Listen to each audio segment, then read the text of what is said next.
High, তুমি কেমন আছো? Hi, how are you? Hi, আমি ভালো আছি। ধন্যবাদ। Hi, I'm good. Thank you. তুমি এখন কি করছো? What are you doing now? আমি এই মুহূর্তে পড়াশোনা করছি। I'm studying right now. তুমি কি আমাকে নোটগুলো পাঠাতে পারবে? Can you send me the notes? হ্যাঁ, নিশ্চয়ই। আমি এখনই পাঠিয়ে দিচ্ছি। Sure, I'll send them now. তুমি কোথায়? Where are you? আমি লাইব্রেরিতে আছি। I'm at the library.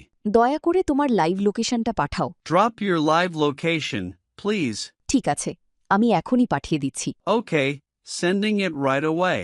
আমি কি তোমাকে কিছুক্ষণ পর ফোন করতে পারি? Can I call you after some time? হ্যাঁ, নিশ্চয়ই। 10 মিনিট পরে ফোন করো। Sure, call me after 10 minutes. তুমি ফ্রি হলে আমাকে জানিও। Let me know when you are free. ঠিক আছে, আমি পরে মেসেজ দেব। Okay, I will text you later. তোমাকে অনেক ধন্যবাদ। Thank you so much. তোমাকেও স্বাগত। You're welcome. ইংরেজিতে ফ্লুয়েন্ট হতে স্পোকেন ইংলিশ কোর্সে এনরোল করুন। Online batch 1-to-1 personal care, video lesson course ভর্তির জন্য স্ক্রিনে দেয়া নাম্বারে ফোন করুন বা হোয়াটসঅ্যাপে মেসেজ করুন।